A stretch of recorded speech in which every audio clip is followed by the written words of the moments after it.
Hi everyone, and welcome to the Loops podcast. I'm Miguel Otárola. For this first episode of 2024, I'm excited to share a wonderful conversation I had with Korinne Gerome, who makes electronic music under the name Iron Hox. I found out about her music while digging around on Bandcamp a couple of weeks ago. Her new EP is called Light That Slices, and it rocked me pretty hard. I love glitch. Artists like Finesse, Arca, even 100 Gex that manipulate sound past what's acceptable to most ears. Sonic infidelity, if you will. Korinne has spent the last 6 or 7 years deep in that world of electronic production, meeting up with other like-minded producers in Denver as the More Peaches Collective. In our conversation, Korinne tells me she really wants to make pop music. On Light That Slices, her version of pop glows under a spiky and abrasive outer shell. There are thick layers of sound, maxed out bass hits, and her autotune vocals moving around it all. It disoriented me a little bit, but also made me want to do a little moshing, a little dancing, a little flick of the wrist. I had a good time listening to it. I had an even better time talking with Korinne about it. So without further interruption, here's Iron Hox on the Loops podcast.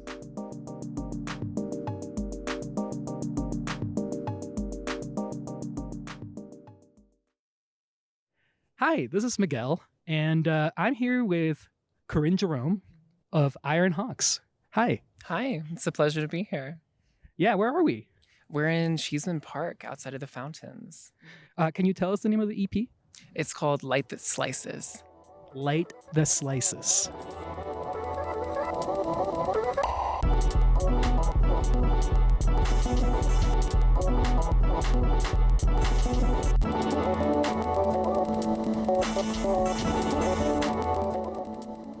It's got this strong variety of sound. It goes through a certain scene, it rises to some of the harder tracks, and then it kind of calms down and ends, on a more like somber tone. I guess all of it's pretty somber toned.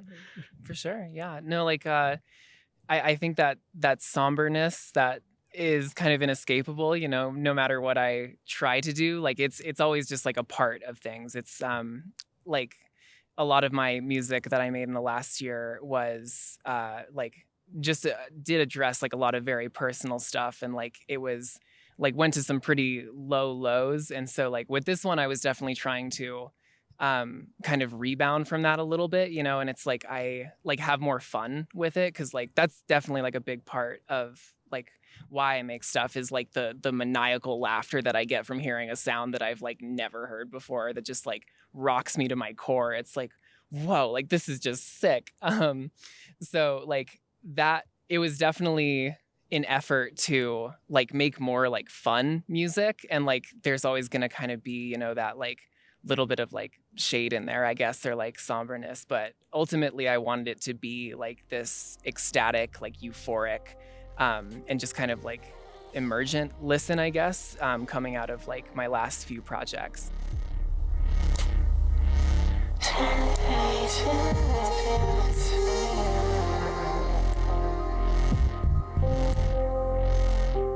The textures that I add, I want them to be as tactile as possible, but also the rhythm, the kicks, the snares, every piece of that mechanism. If you're listening to it on speakers, I want it to physically hit you, it's I want it to be this just hit of sound that's just guttural and undeniable. And it's just that's what I bump up the levels on a lot of stuff, maybe past what should be done. I clip a lot when I'm making stuff, or my Logic, the volume levels clip a lot because I'm just constantly pushing it past where it should go, because I'm it needs more. But I wanted to have that very physical feeling.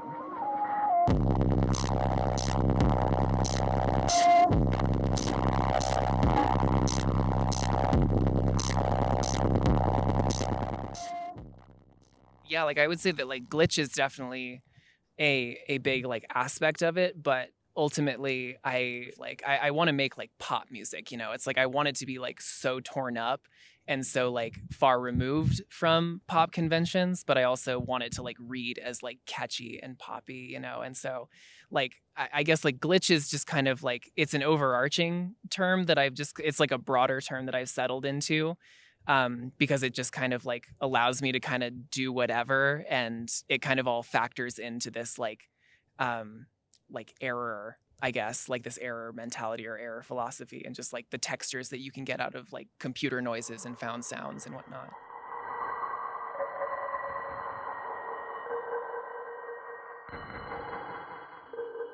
Well, when did you start getting into making music? Well, like I learned piano and guitar when I was in like middle school, when I was about like 11 or so. But it was just something that I really enjoyed doing. But I didn't really take it all that seriously. It was just kind of like a hobby at that point. But I started making music, or started using Logic and making electronic music when I was 17, in my senior year of high school. And Where was that at? that was in Parker, Colorado. I met a friend, or I reconnected with a friend who I'd known like years ago. It's a pretty small community up there, but we reconnected in senior year of high school, and he was like kind enough to take time with me and just like show me how to use Logic, and we just spent like that entire summer just kind of like spending hours together making like trap beats and just generally like messing around with sound. And that was just like a big, like, it was just like I made a realization at that point that like this is like the one thing that I feel like I can do for like hours a day and like never get bored of it, and I'm just like having fun this entire time. Is there anything in particular that you really kind of gravitated to over time?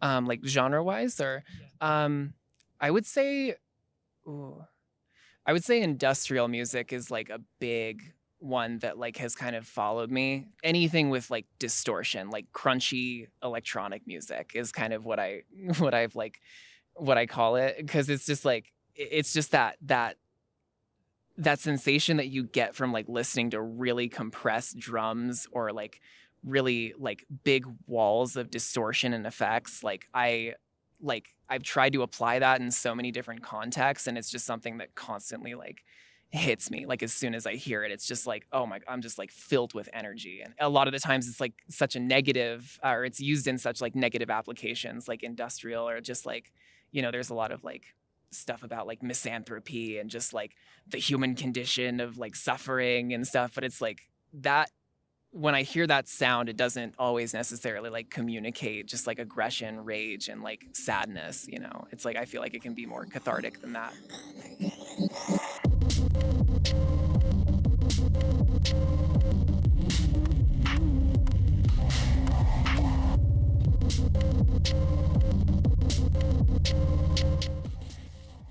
What is the other kind of art and artists that maybe have been formative then in your life or in your sound?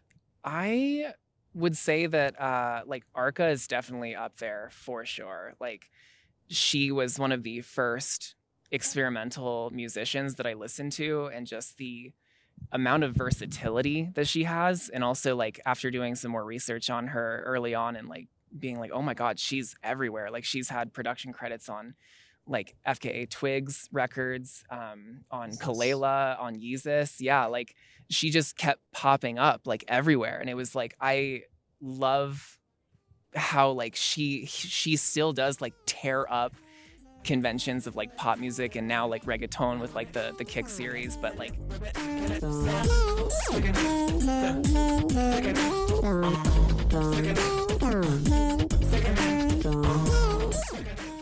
and I think a big aspect too of like what I love about her music is that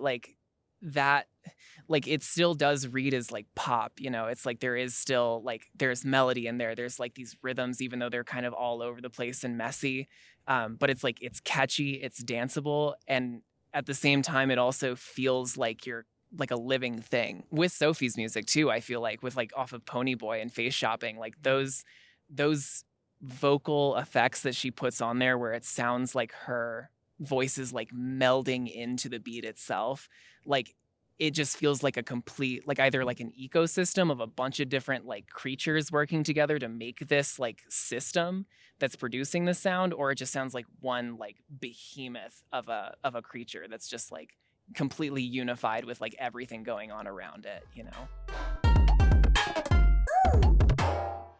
Do you start out songs on the piano or guitar?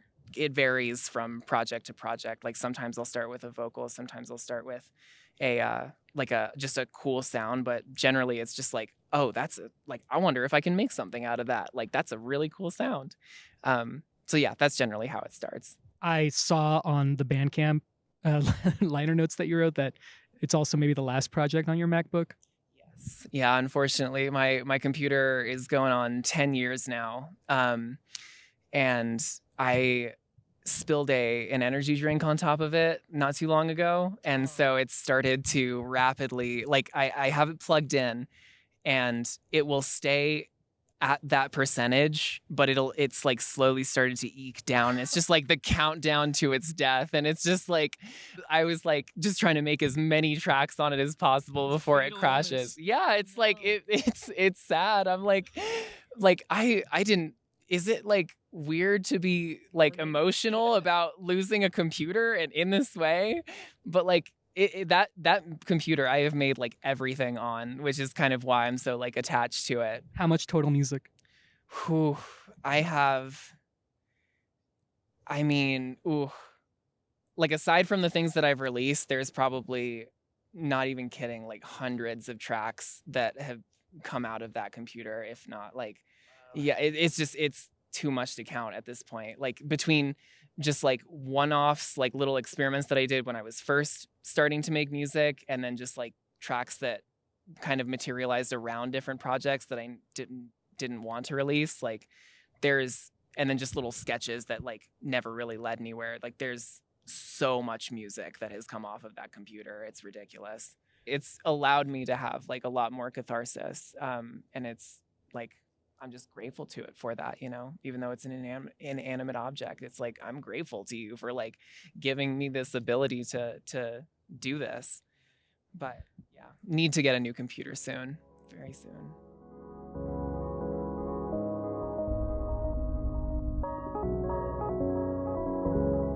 Another big thing that I tried to do with the last CP was like make like queer joy songs, you know, because it's like there is a lot of music and like discussion around like the dysphoria, you know, and like the suffering that kind of like goes along with like the trans experience. Like it's just kind of inextricably linked to it.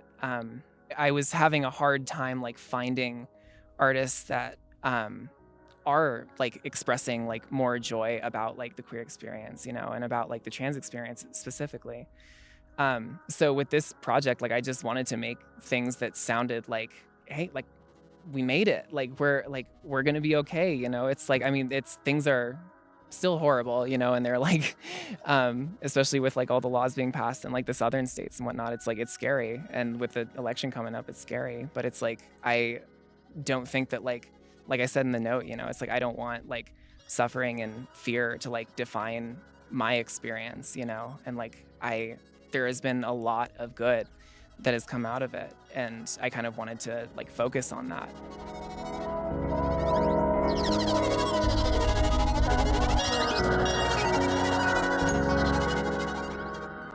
I was in some really low spots like last year especially, and like it was just, this project was just kind of like a relieved like sigh, you know. It was kind of a just like, oh my god, like I feel like I've come to a point where I like really appreciate where I am, and I appreciate who I am, and like I want that to kind of like shine through, that like this is just like a period of peace for me and like a period of happiness.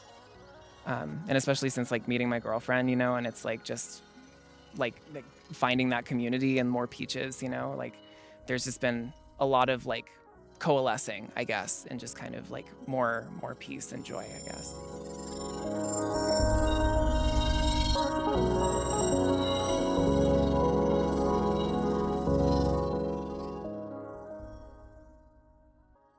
Usually I ask people like what their favorite loop is. It can be anything, like whether it's like a particular sound or something you've made or like someone else's song or beat or something like that. So like, what would you say is like your favorite loop? The first one that comes to mind is the title track off of Replica by One O Tricks Point Never. That piano line is just like, it has like a little creepiness to it, but like it kind of just feels so serene to me whenever I listen to it. And all of the like artificial like sounds and textures and synth melodies that are kind of like floating in the background do kind of add to this like weird creepy texture, but it does feel like, as artificial as it is, feels very like human and almost like somber and serene, and still very much communicates these like very human emotions for me, even though it's like filled with all these like just artificial kind of sounds.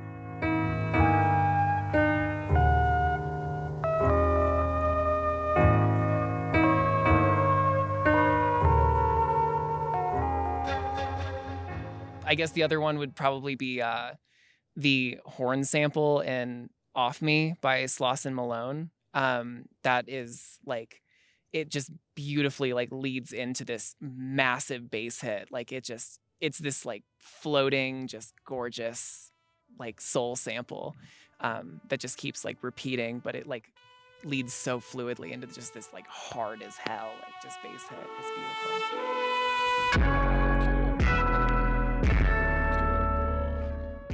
One of my favorite albums, Quiet Farewell, Crater Speak. That album was also like a huge inspiration, and is just like, it has like a narrative that runs through it, even though there's all these just chaotic things happening. But yeah, it's really just gorgeous. I love it.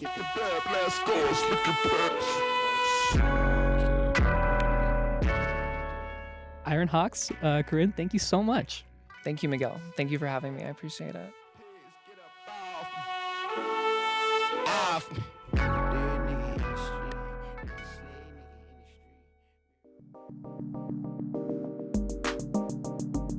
Iron Hox's new EP, Light That Slices, is out now on Spotify, Bandcamp, and Apple Music. Thank you to Korinne for the interview. Also, thank you to D.H. Porter for making the theme song for the Loops podcast. That guy also has a new album out on Bandcamp. Check it out. It's called HBD. If you like this episode, share it with others who like their pop a little spiky, a little freaky. And make sure to subscribe to Loops on Substack. That's loops.substack.com. Thanks so much for listening, and catch you all again very soon.